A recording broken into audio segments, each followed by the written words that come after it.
Hi, good day, church. Great just to be with you. And I want to just quickly share a couple of practical things for us going forward as a church meeting together. I know that many of you would love for us to meet together right now. And in this season, we've really just had to search God's heart and ask Him, what is it that we need to do? I spoke to a friend of mine, Pastor George Goulet, that leads Harvest Church in Umhlanga, and he said a very wise thing. He says that we need to always ask what is God's pace and His grace for us in whatever decisions we make. What is the pace and how quickly do we transition back into church life? And what is His grace around the people that are in our congregation, you know, the comorbidities and all the rest of the stuff? What is God's pace and grace for us? At this stage, as a leadership team, we've spoke about it, we've considered various options, we prayed about it, and we've got really peace on our heart that God's pace and grace for us is to look towards the end of September and then reconsider what is busy happening. Both, is there going to be a second wave of this thing? I've spoken to some of the medical professionals in our church, and all of them have said to us at this point and advised us that we need to hold on a little bit longer. This virus is still real, it's still out there, and we don't want to contribute towards the spreading of that. So we're going to give it a bit of time till the end of the month, end of September, before we would consider what the next steps are. Then there's also a couple of practical reasons for it.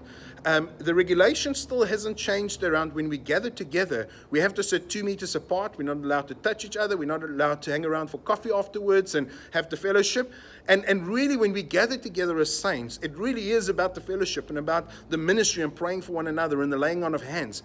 And so we are trusting God that He would lift that up soon so that we can get together. Another one is also that at this point, when you do gather together 50 people in a building, only one person are allowed to lead worship and be up on stage. And so we just really feel that the pace and grace, just to come back to that, for us is that we will have the full worship team as it is at the moment. We'll record that, we'll send it out on a Sunday, and everybody will gather, around the message online until God lifts it up for us. And we're really trusting, as the government is busy considering looking at allowing 50% of seating capacity in each church building to get together. We're really trusting for that to come through and then to consider, meeting together. So on all of that, I really want to ask that you would continue engaging with us. God has been speaking some amazing words to us, and I believe that it's building blocks as we go along. And so if you do miss the service on a Sunday morning, I really want to ask you to catch up on it during the week and see where we're going, because God clearly is busy doing something with us and in our community. We also, in this time, we want to invite, ask people to please gather together with one another and do the services together. We know that the government has said that you can now have 10 visitors in your home. Now, I want you to be careful if there's any signs of sickness, sore throat, all of the signs of possibly, being infected with the COVID virus, that you would abstain from meeting together. But I want to encourage you to invite somebody over. Let them join in for the service on a Sunday morning. It's really simple. We invite them in, we watch the service together, we worship together, and then afterwards we've got an opportunity to practically minister to one another, pray for each other, and even have a meal together.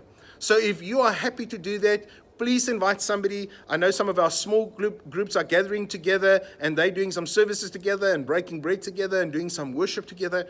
So I really want to say this, though, that if you do not yet have the grace or the peace on your life to meet together with others, please don't feel like there's a lack of faith in your life. I want you to be wise. And at the end, it's for each one of us to decide, what God is saying to us individually. We said to all our Connect Group leaders as well that they don't have to open up now and they don't have to meet together. It's all up to the leader and to those in the group how they want to do it. Some people have decided to open up once every 2 weeks and have smaller gatherings and meeting with each other. Some Connect leaders have decided that they're rather going to meet people in their homes and minister to one another in that way. I want to say in this season we need to be flexible and we need to go with where God's pace and grace is for us on our lives personally and then as a group together.